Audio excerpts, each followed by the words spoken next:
सम्मानित साथियों, मैं अखिल संघर्षी राष्ट्रीय अध्यक्ष अखिल भारतीय किसान आप सभी का यथायोग्य अभिवादन करता हूं। जैसा कि आप सभी के संज्ञान में है, किसान नेता जगदीश सिंह डल्लेवाल जी विगत 30 दिवस से आमरण अनशन पर हैं।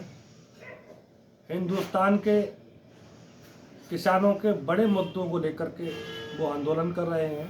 13 सूत्री मांग पत्र पर उनका निरंतर पिछले 10-11 महीने से धरना चलता रहा।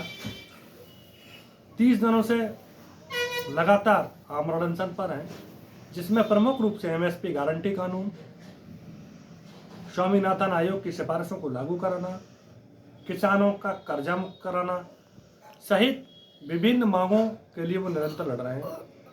ये हिंदुस्तान के किसान नौजवान के दुर्भाग्य की बात है कि हिंदुस्तान की सरकार में बैठे लोगों ने अब तक उनकी समस्याओं का समाधान नहीं किया है, जो बिल्कुल मौत के करीब पहुंच गए हैं। ये संयोग की बात है कि भारत सरकार ने अपना पल्ला झाड़ने के उद्देश्य से, मामले को दबाने के उद्देश्य से भारत सरकार से वार्ता के नाम पर प्रतिनिधिमंडल को भेज करके, कुछ एक अधिकारियों को भेज करके चीज़ों को टालने का प्रयास किया है। मानसिकता कहीं ना कहीं साफ सुथरी नहीं रही है। अगर सरकार चाहती तो अब तक समस्याओं का समाधान कर सकती थी। निश्चित रूप से आज हिंदुस्तान के किसान, नौजवान, मजदूर और आने वाली पीढ़ियों के लिए रास्ता साफ करने के उद्देश्य से किसान नेता जगदीश सिंह डल्लेवाल जी ने यह तय किया है कि जब तक मैं अंतिम सांस तक निरंतर लड़ता रहूंगा। मोर्चे पर बैठे विभिन्न किसान साथियों ने यह तय कर दिया है कि जब तक डल्लेवाल जी का जीवन है वो आमरण अनशन पर रहेंगे, न दवा लेंगे और न भोजन लेंगे। सरकार समस्याओं का समाधान करे, अन्यथा की स्थिति में तय किया गया है कि अगर डल्लेवाल जी शहीद हो जाते हैं इस आंदोलन के दौरान, हिंदुस्तान का किसान नौजवान आज़ादी से लेकर के अब तक विभिन्न स्थितियों में बहुत बार शहादतें दे चुका है। आदरणीय डल्लेवाल जी शहादत देने के लिए तैयार हैं, ये जानते हुए भी कि कभी भी मेरी मृत्यु हो सकती है। ऐसी परिस्थिति में विभिन्न किसान नेताओं ने यह तय किया है कि डल्लेवाल जी की मृत्यु के उपरांत दूसरे व्यक्ति को आमरण अनशन पर बिठाना जाएगा और दूसरे व्यक्ति की भी मृत्यु के उपरांत तीसरे व्यक्ति को आमरण अनशन पर बिठाना जाएगा। चरणबद्ध तरीके से एक एक किसान और किसान नेता शहादत देने के लिए तैयार है, लेकिन सरकार झुकने को तैयार नहीं है, सरकार सुनने को तैयार नहीं है, सरकार मानने को तैयार नहीं है। आज जरूरत है कि पूरे हिंदुस्तान के किसानों ने यह तय किया है कि आने वाली 27 तारीख को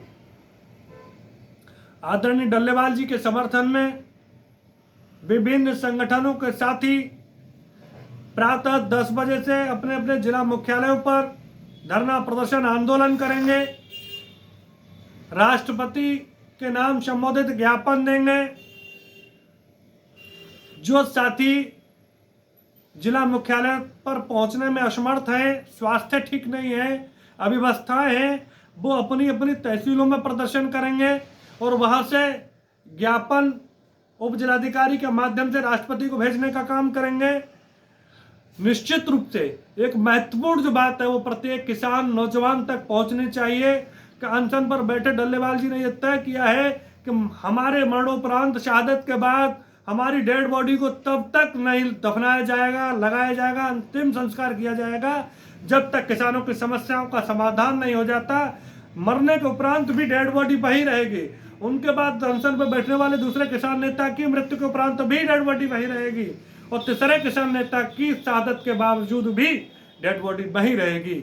ये दुर्भाग्यपूर्ण घटना होगी हिंदुस्तान के इतिहास में कि इतने लंबे समय तक हिंदुस्तान के इतिहास में अब तक कोई भी अनशन पर नहीं रहा है। इसलिए मैं पुनः आपसे अपील करता हूं कि आप सब लोग मिलकर के इस आंदोलन को सफल बनाने का काम करिए और परमपिता परमात्मा से प्रार्थना करिए कि सत्ता में बैठे सत्ताधीशों को ईश्वर सद्बुद्धि दे, जिससे कि समस्याओं का समाधान कराया जा सके और डल्लेवाल जी को ताकत देने का काम करे कि इस जीत के बाद भी उस जश्न में हम लोगों के साथ रहे। जय हिंद, जय भारत, जय जवान, जय किसान।